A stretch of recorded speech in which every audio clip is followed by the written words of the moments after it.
Assalamualaikum warahmatullahi wabarakatuh. Yang terhormat Bapak Ibu penguji UKIN PPG dalam jabatan gelombang ketiga LPTK Universitas Pancasakti Tegal. Perkenankanlah saya Mulyawan. Saya mahasiswa PPG dalam jabatan gelombang 3 di LPTK Universitas Pancasakti Tegal.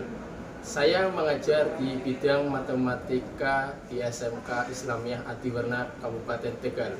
Pada hari ini, Senin, tanggal 4 Maret 2024, saya akan melakukan praktek uji kinerja pembelajaran pada materi perbandingan trigonometri terhadap sudut depresi dan sudut elevasi dengan model pembelajaran problem based learning.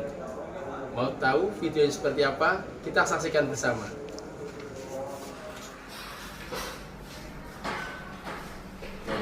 Assalamualaikum warahmatullahi wabarakatuh. Waalaikumsalam warahmatullahi wabarakatuh. Apa kabar semuanya? Sehat? Alhamdulillah sehat walafiat luar biasa.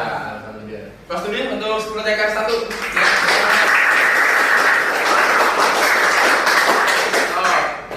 Sebelum kita mulai belajar materi ini, seperti biasa kita berdoa dulu. Ketua kelas Mas Rehan untuk memimpin berdoa. Silakan.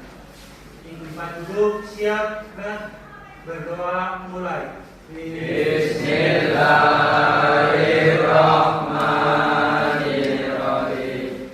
Raditu billahi rabba wa bil islami dina wa bil muhammadin nabiyya wa rasulah.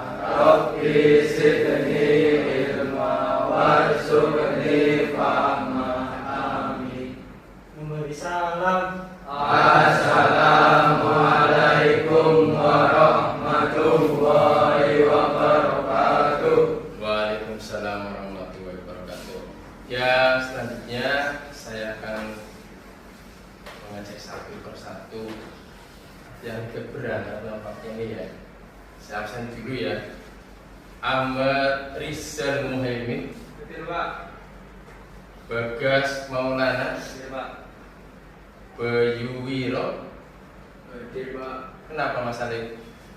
Sakit? Sakit Pak. Sakit. Dava Juliana. Betul Pak. Yusuf Aulia. Betul. Sepertinya tidak berangkat Mas Bayu ya. Semoga barangkali Mas Bayu sakit, semoga cepat diberikan kesembuhannya agar bisa memimpin pelajaran di layanan semuanya. Berdiri dulu, dicek kerapiannya, bajunya dimasukkan, dasi, dipastikan sudah dipakai semua. Kemudian dilihat lingkungan sekitarnya, apakah ada sampah, bungkus permen atau kertas. Aman ya? Aman. Silakan duduk kembali. Model pembelajaran pada pertemuan ini masih sama dengan pertemuan yang sebelumnya, yaitu problem based learning.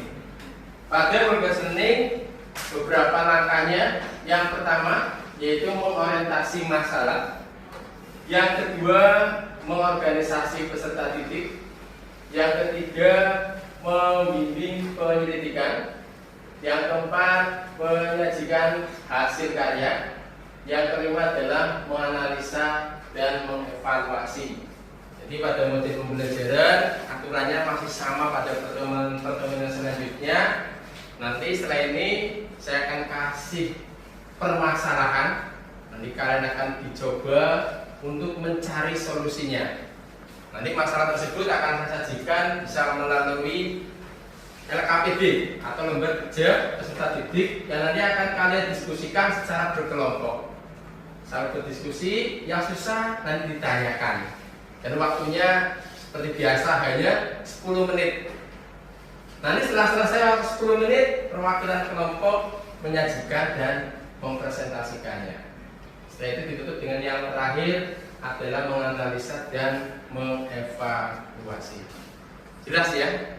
Jelas ya? Untuk pelajaran materi ini? Sudah siap untuk pelajaran materi ini? Sebelumnya akan saya tayangkan dulu video motivasi.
Oke, tadi sudah ditayangkan video tentang sepak bola. Pada video tadi, apa yang bisa kalian simpulkan? Ada yang menjawab? Ya, Mas Ibnu. Menyerah dalam mencetak gol. Pantang menyerah dalam mencetak gol. Ada lagi? Ya, Mas Alif. Kerjasama sangat dibutuhkan untuk meraih kemenangan, Pak. Kerjasama sangat dibutuhkan untuk meraih kemenangan. Oke, applause untuk Mas Ibnu dan Mas Alif. Baik, dalam video tadi bisa disimpulkan ya, sepak bola dalam satu tim di dalam lapangan ada 11 pemain. Targetnya adalah menang. Untuk menang harus mencetak gol seperti tadi yang disampaikan oleh Mas Ibnu. Untuk mencetak gol ternyata butuh kerjasama. Begitu pula nanti dalam proses pembelajaran pada hari ini dalam mengerjakan LKPD, kalian juga jangan sampai menyerah sebelum nanti jawabannya ditemukan. Untuk menemukan jawaban, kalian bekerja sama dengan kelompoknya. Kalian berdiskusi dengan kelompoknya. Jelas ya? Semangat ya? Yo, biar semangat. Berdiri lagi yuk, berdiri. Nah, oke. Biar tidak langsung, tangannya tarik ke atas dulu, nah nguler, nah gerakan tangannya, gerakan stop, nah fokus, gerakan lagi, stop, gerakan lagi, stop, hadap kiri, hadap ke sini, nah tengok kiri mana kiri, stop, tengok kanan. Bertatapan, iya, bertatapan, ya. Saling tatap, tangannya ke bawah dulu, Nah. Applause dulu, ya. Perbandingan trigonometri pada sudut elevasi dan sudut depresi. Sebelum nanti kita masuk sudut elevasi dan depresi, mungkin dilihat dari gambar ada orang yang depresi itu ya. Yang mau terjun, padahal tidak mau terjun, akan kita bahas di situ. Sebelum perbandingan elevasi dan sudut depresi, masih ingat kalian dengan perbandingan trigonometri pada segitiga siku-siku? Masih ingat kalian pada perbandingan trigonometri pada sudut istimewa? Masih. Oke. Selanjutnya, sebelum kita mulai ke elevasi dan depresi, dibuka HP-nya dulu. Saya pengen melakukan tes awal dulu. Nah, soalnya saya kirim di grup WA. Silakan linknya.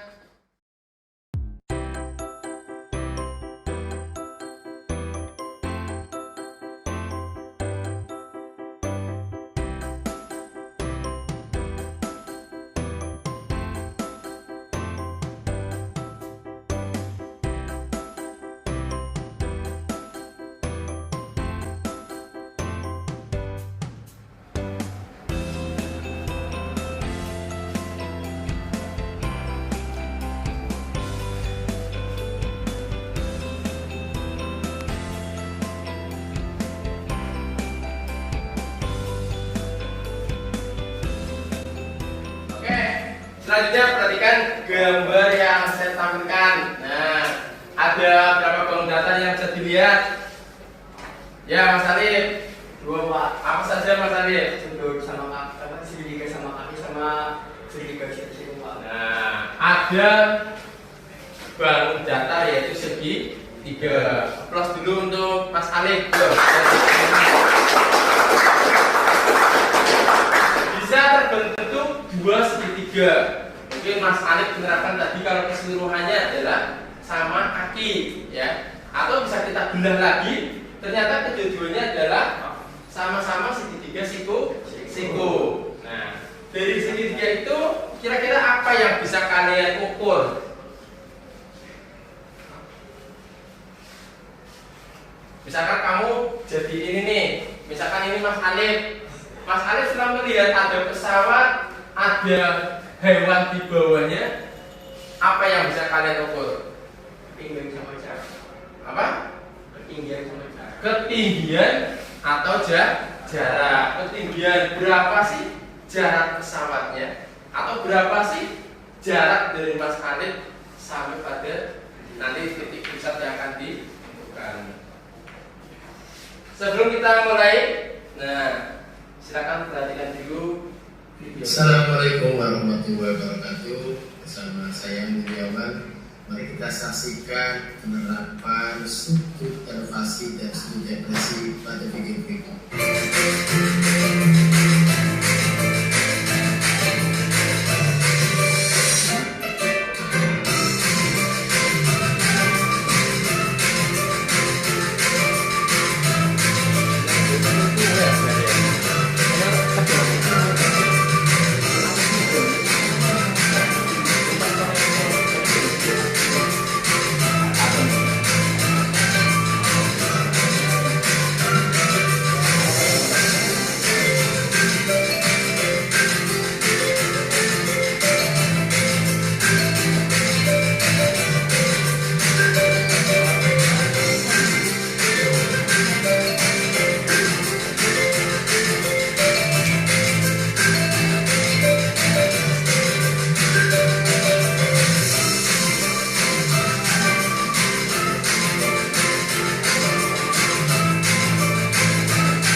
Dari video tadi ya, sudah dilihat tentang sudut elevasi dan sudut depresi.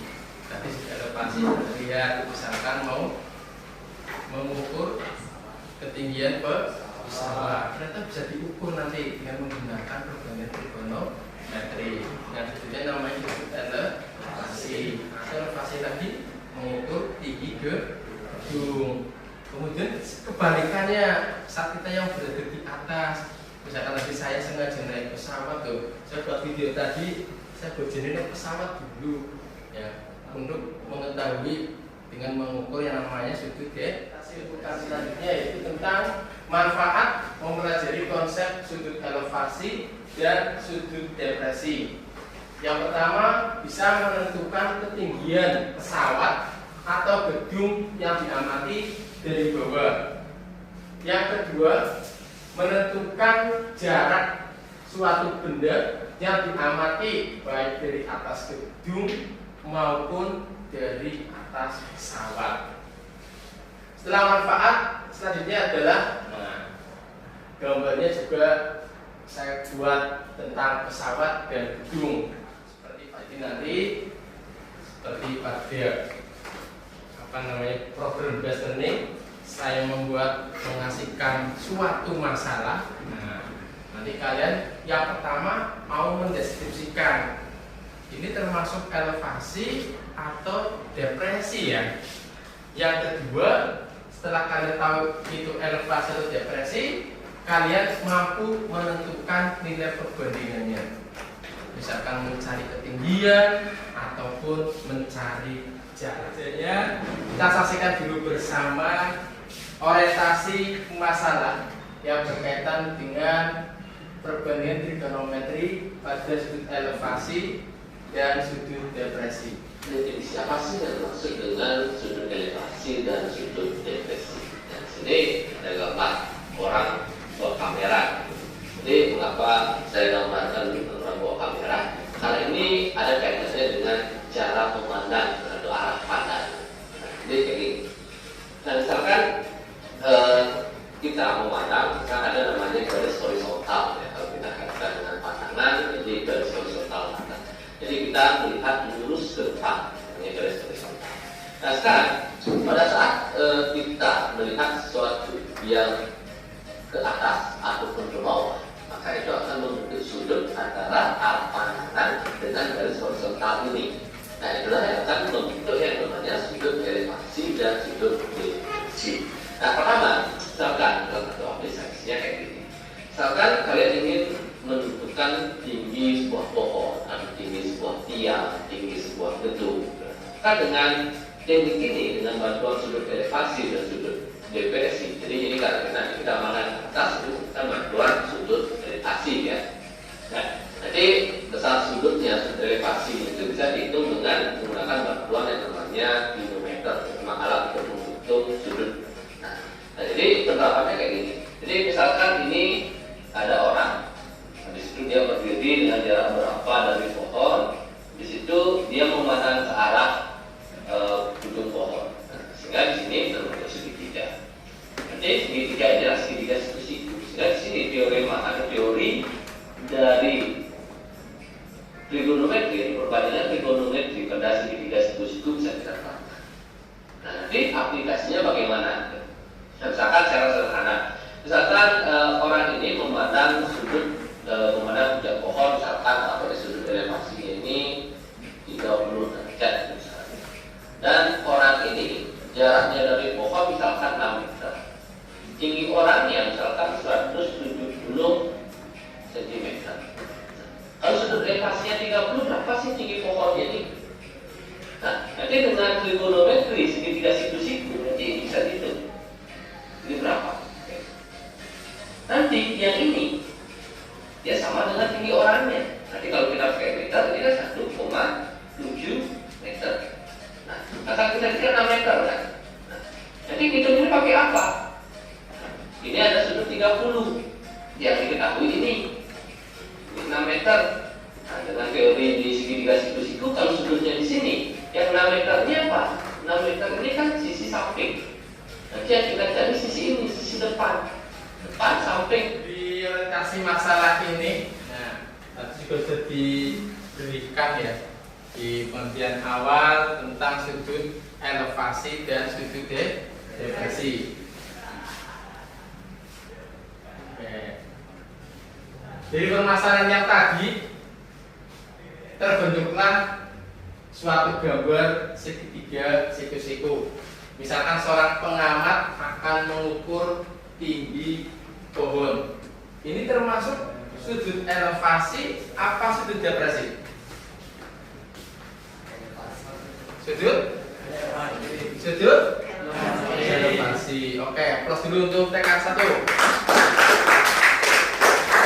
Sudut elevasi yaitu mengukur misalkan tinggi pohon. Tinggi pohon berapa sih tinggi pohonnya? Sebelum mengenal tinggi pohon, kita amati dulu segitiganya. Dengan besar sudut berapa? 30 derajat. Ini 60 sisi apa namanya? Sisi samping. Berarti yang tinggi ini adalah sisi depan. Sisi depan. Nah, pertanyaan yang pertama, diketahui sisi samping dan sisi pertanyaan adalah kira-kira rumus perbandingan apa yang akan diterapkan jika diketahui sisi samping dan sisi depan? Ya Mas Salim. Rumus tan Pak. Rumus? Apa rumus tan? Sisi depan dibagi sisi samping. Sisi depan dibagi sisi samping. Dari segitiga kita bisa menentukan sebagian tinggi pohonnya dengan menggunakan rumus perbandingan trigonometri, yaitu dengan mencari tan, di mana rumusnya adalah sisi depan dibagi sisi samping. Setelah ketemu tinggi yang ini, nah baru kita mencari berapa sih tinggi pohonnya. Nanti permasalahannya akan serupa dengan ini. Selanjutnya nanti kalian akan saya buat kelompok, akan saya bagikan lembar kerja peserta didik atau LKPD. Terus ini kalian membentuk kelompok. Satu kelompok nanti diisi oleh 4 orang. Nanti dilihat yang pertama, lembar yang pertama adalah dari tujuan pembelajarannya. Dari nanti persoalannya kalian akan tahu apa yang digunakan, apakah sudut elevasi atau sudut depresi. Kemudian kalian akan menganalisa. Nah, dari gambar yang diamati nanti bentuknya seperti ini. Mana yang elevasi, mana yang depresi. Kemudian kalian secara berkelompok, berdiskusi dengan kelompok, kalian akan mengerjakan lembar kerja peserta didik. Bisa dipahami? Bisa dipahami? Oke, silakan dibagi kelompoknya. Nah, hadap ke sana. Nah, Mas Alif, silakan tinggal ke belakang. Mas Rafi sama Mas Ibnu hadap ke belakang.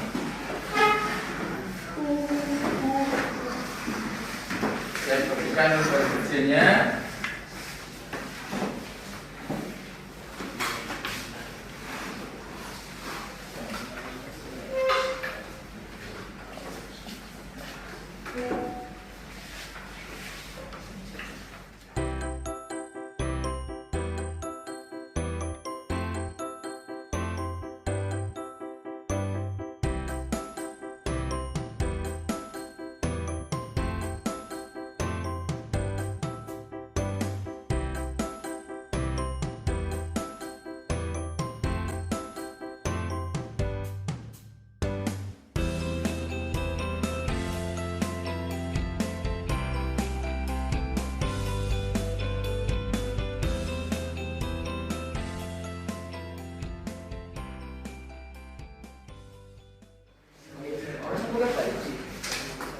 Assalamualaikum. Kami jadi Bapak ingin memperhatikan lembar kerja peserta.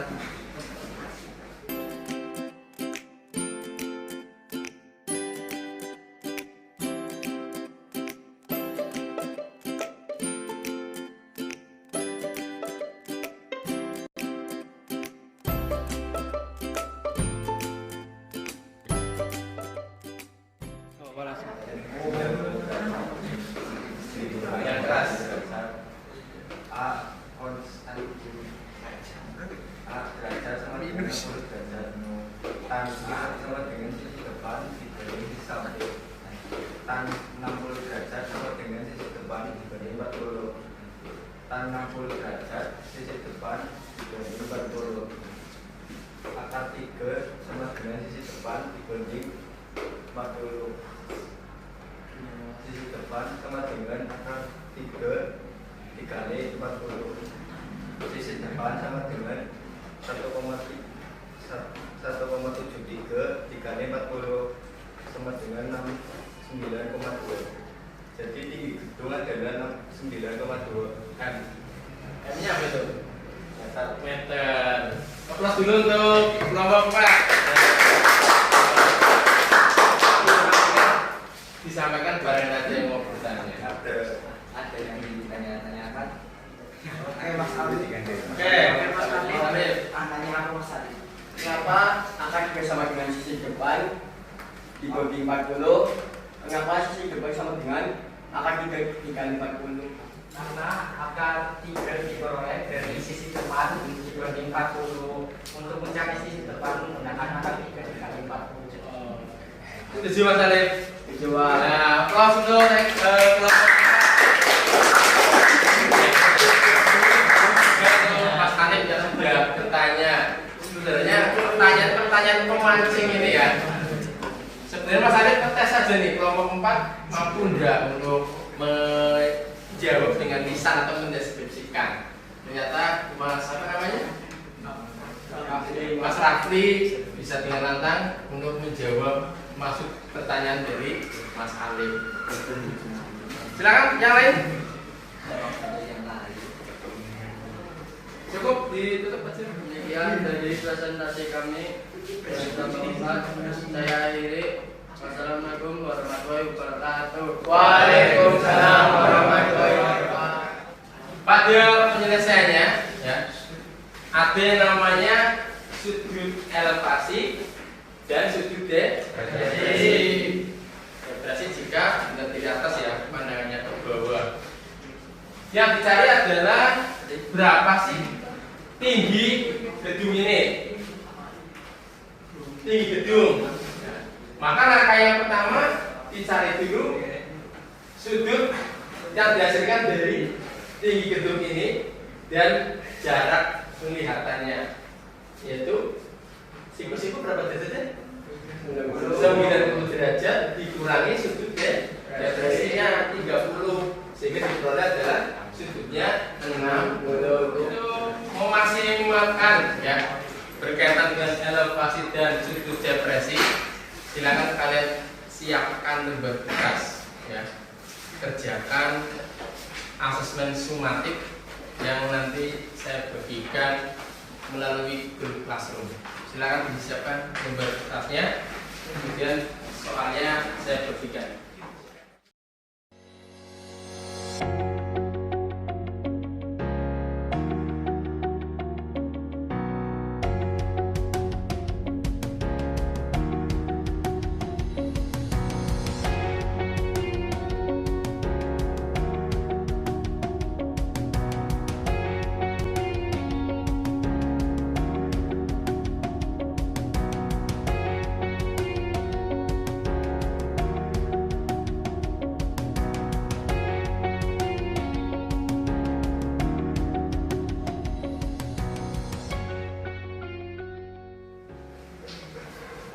Dan semuanya ini ya, nanti saya koreksi hasilnya seperti apa, saya masukkan sebagai nilai sumatif ya.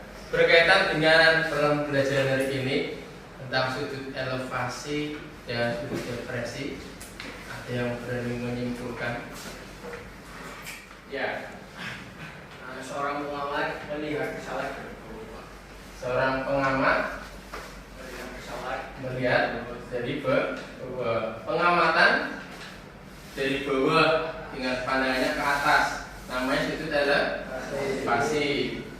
Atau kita bisa mengukur ketinggian dengan pengamatan kalau kita di bawah, bisa menggunakan perbandingan trigonometri dengan menggunakan sudut elevasi. Apa nih? Seorang pengamat melihat ke bawah.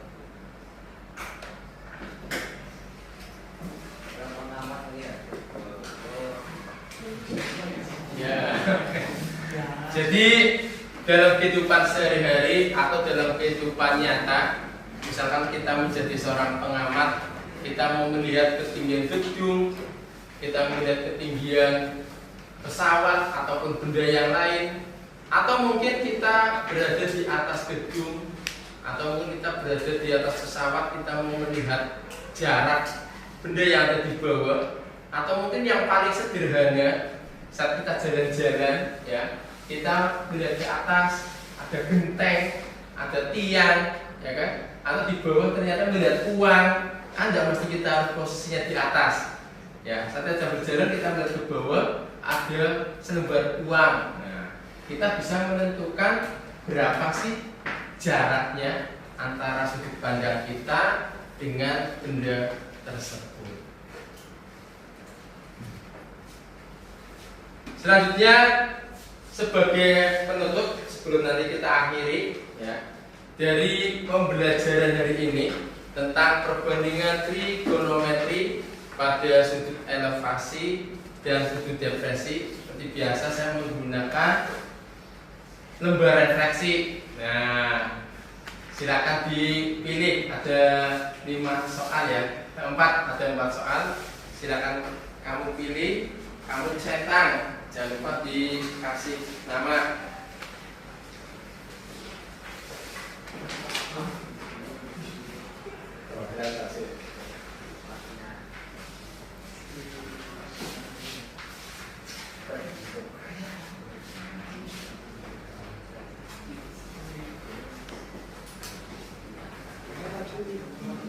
Ini ya, bahwa dikumpulkan video.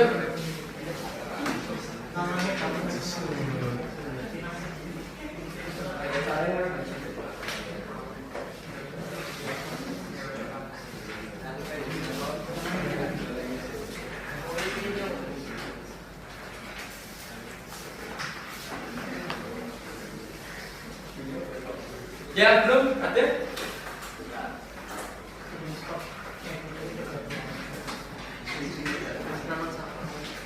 Oke, ternyata beraneka ragam ya.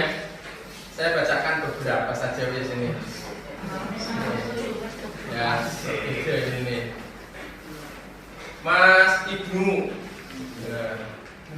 Beri tanda centang pada gambar yang mewakili perasaan kalian setelah mengkaji materi ini.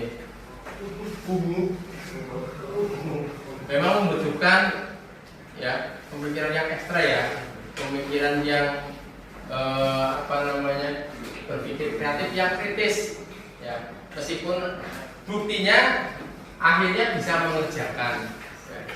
Tetapi dari proses belajar seperti ini dan selanjutnya modul juga seperti ini, artinya saya memberikan orientasi masalah biar kalian mampu berpikir lebih kreatif.